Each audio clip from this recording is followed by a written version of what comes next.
రామకృష్ణ పరమహంస అనారోగ్య కారణంగా కలకత్తా నగరంలో కాశీపూర్ అనే ప్రాంతంలో ఉన్న సమయం శిష్యులకు చాలా ముఖ్యమైనటువంటి కాలం అది.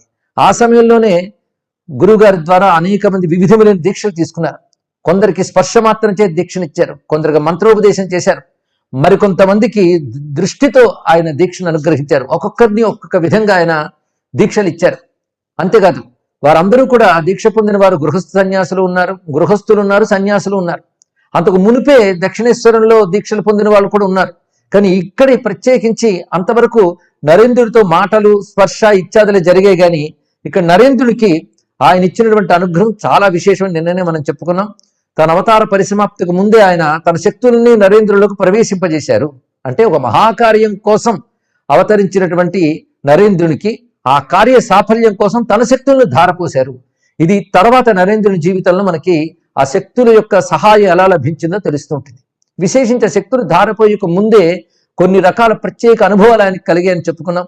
అందులో ఒకటి నిర్వికల్ప సమాధి అనుభవం.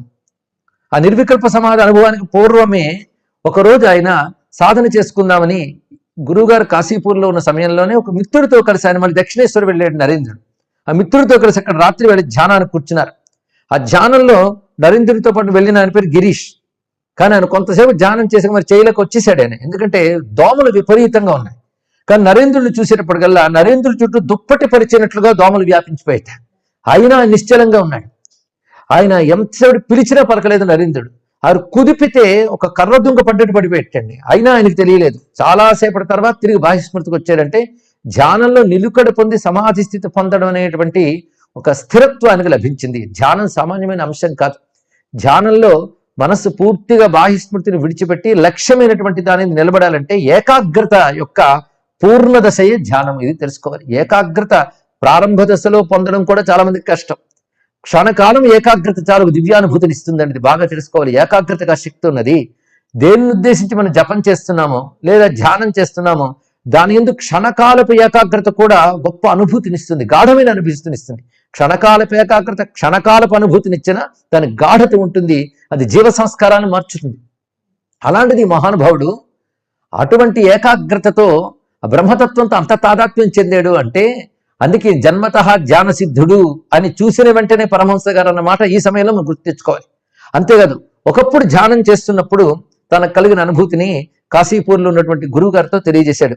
అదేమిటంటే త్రికోణ రూపంలో ఒక ప్రకాశమైన అద్భుత కాంతి నాకు కనిపించింది అన్నారు. వెంటనే ఆయన సంతోషించి, నాయన నువ్వు బ్రహ్మయోనిని దర్శించవన్నాడు. బ్రహ్మయోని అంటే సర్వజగత్తుకి కారణమైన బ్రహ్మశక్తి. అది శక్తి.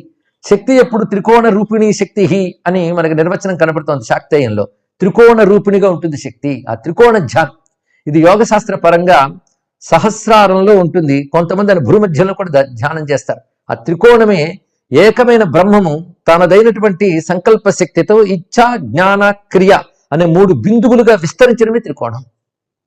అటువంటి త్రికోణం కనబడడం అంటే అది బ్రహ్మయోన్. ఆయన నాకు దక్షిణేశ్వరంలో కాళీమాత మందిరంలో బిల్వవృక్షం కింద సాధనలు చేస్తున్నప్పుడు కూడా నేను కూడా దాన్ని దర్శించాను అని చెప్పారు పరమహంస. ఆయనకు అదంతా దర్శనం అవడం మనం పరమహంస కథ చెప్పుకున్నప్పుడు చెప్పుకున్నాం. దాన్ని గుర్తుంచుకున్న వాళ్ళకి నమస్కారం. అంతేకాదు దాని నుంచి అనేక బ్రహ్మాండాలు ఉత్పన్నమవడం కూడా నాకు ధ్యానంలో కనబడింది అన్నాడు. అంటే ఆ త్రికోణ రూపిణి అయినటువంటి ఆ శక్తి నుంచి అనేక బ్రహ్మాండములు ఉత్పన్నమయ్యాయి. అంటే పరమాత్మ యొక్క ఇచ్ఛా జ్ఞాన క్రియారూపమైన శక్తి నుంచే అనేక కోటి బ్రహ్మాండాలు ఉత్పన్నమయ్యాయి. కనుక త్రికోణ రూపిణి శక్తియే అనేక కోటి బ్రహ్మాండ జనని. అది త్రిపుర అని చెప్పబడుతున్నది. ఆ దర్శనం పొందాడు మహానుభావుడైనటువంటి నరేంద్రుడు. అంతేకాదు ఒకరోజు ధ్యాన సమయంలో ఇడాపింగళ కార్యకలాపం కూడా దర్శనం ఇచ్చింది. అంటే ధ్యానం స్థిరపడితే ఏది కనబడితే దాన్ని అనుభవించడమే. ఎందుకంటే అది ఊహించినది కాదు, అది దర్శనం. అది ధ్యానం స్థిరపడిన వాడికి కనబడేది ఊహ కాదు, దర్శనములు. అదేవిధంగా కుండలిని శక్తి జాగృతి చెందడం కూడా అనుభవానికి తెచ్చుకున్నాడు. అటువంటి నరేంద్రుని చూసి నీకు మంత్రోపదేశం చేస్తున్నానని అప్పుడు మంత్రోపదేశం చేశారండి.